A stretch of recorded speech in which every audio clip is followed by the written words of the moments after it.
Coach, thank you so much for joining me coming off the win against Augusta. Just overall, how does it feel to just get a win, knowing what the team has been going through the past 5 years? We'd struggled a little bit, and it was good to get a win. It was good to be more consistent offensively. I think that was a big thing, in that we had consistent quarters. We didn't have that bad quarter. We had some dry spells during the game, but we didn't have a quarter where we just really struggled. Got to the free throw line. I thought we were more aggressive. Got to the free throw line and got the ball inside and scored some inside. So and then hit some threes. Didn't hit it in the second half, but hit some threes in the first half. Shot the ball well. So just good to see the ball going in the hole a little bit. I thought our defensive effort was about what it's been all year. Pretty solid. And I think what helped out, and you were probably pleased with the way the first quarter went, 13-6 run to begin the opening 5-6 minutes of the game. And a lot of times you practice that, but how did you feel that part of the game was executed well? Yeah, I thought we came out and got some transition baskets, and that's another thing we need to do, is try to rebound and push the ball. I'm always a guy that wants to start out well. I don't like to start out too well, because that's going to swing back, and sometimes when it swings back, that momentum swing hurts you. When you get up big early, it's always you're over there on the bench going, oh no, okay. But anyway, it's good to get off to a good start and start scoring early. I think something else you're really pleased with, Mel has solid game, 17 points, but I think you're glad to see that Deja had a really good game, 13 and 7. We've talked about how much she means to the team and your offensive game plan going inside out.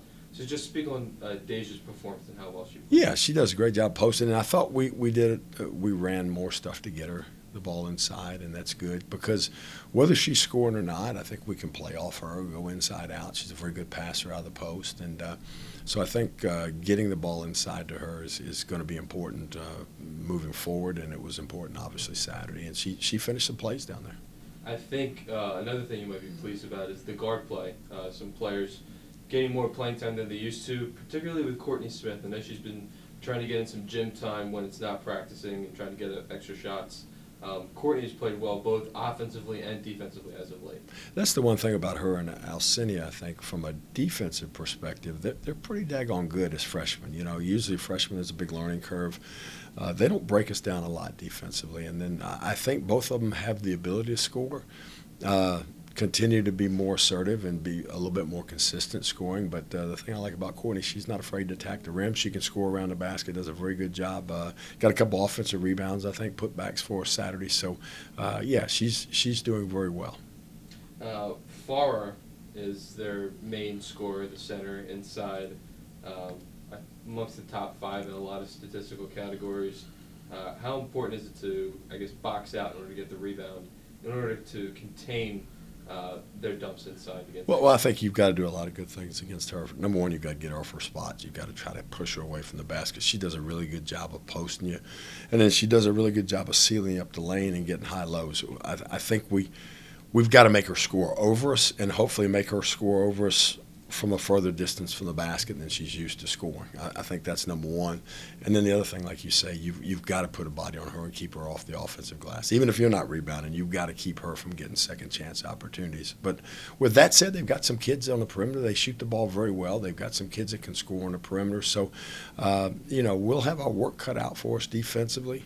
And then on the flip side, we've got to score. You're not going to shut that team out. They're going to score to a certain extent, so we've got to do a very good job of taking care of the basketball, making sure we're getting good shots, and that we're efficient offensively. Absolutely. And lastly, Aiken is another solid team in the conference, doing well in points per game, rebounds per game, and especially field goal percentage. They bring a lot of length and a lot of height with them.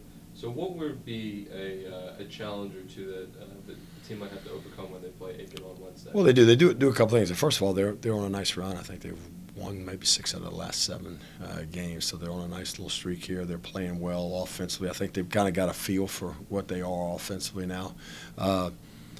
They've got some length, and the other thing is they switch a lot of stuff. So that's always, there's always adjustments to be made when teams switch a lot of stuff. I think, when we get advantages with those switches, we've got to take advantage of them, whether it's a smaller player driving a bigger player or a bigger player posting a smaller player. So taking advantage of some mismatches.